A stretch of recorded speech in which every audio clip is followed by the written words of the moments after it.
Après le chef de l'État, le rapport de la récente mission conduite par le vice-premier ministre, ministre de l'Intérieur dans le Haut-Katanga et entre les mains du premier ministre Sylvestre Ilunkamba, le vice-premier ministre, ministre de l'Intérieur et celui de la Défense accompagné du chef d'état-major général des FARDC et l'inspecteur général de la police ont fait au chef de l'exécutif la restitution de la mission effectuée dans cette province après les incidents de Bakata-Katanga. Un rapport complet et détaillé a été déposé sur la table du chef de l'exécutif central. Nous sommes heureux d'annoncer que toutes les communautés qui vivent dans nos grandes villes de ce côté-là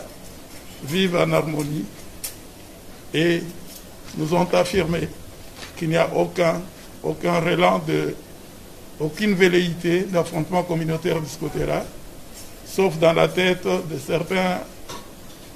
certaines personnalités qui viennent du milieu politique ou de la société civile qui sont peut-être en mal de positionnement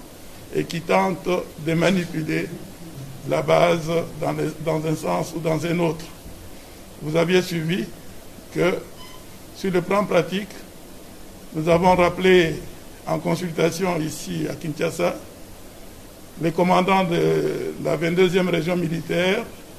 et son adjoint chargé des opérations et des renseignements, que nous avons décidé de nettoyer notre propre maison, comme nous l'avons dit, en évacuant tous les militaires et tous les policiers qui sont en situation administrative irrégulière, en même temps que tous les policiers qui n'ont pas été formés comme policiers et tous les autres membres de ces corps qui sont en errance dans ces deux provinces, c'est-à-dire sans affectation effective dans l'un ou l'autre commandement. Donc toutes ces mesures sont déjà d'application et nous espérons que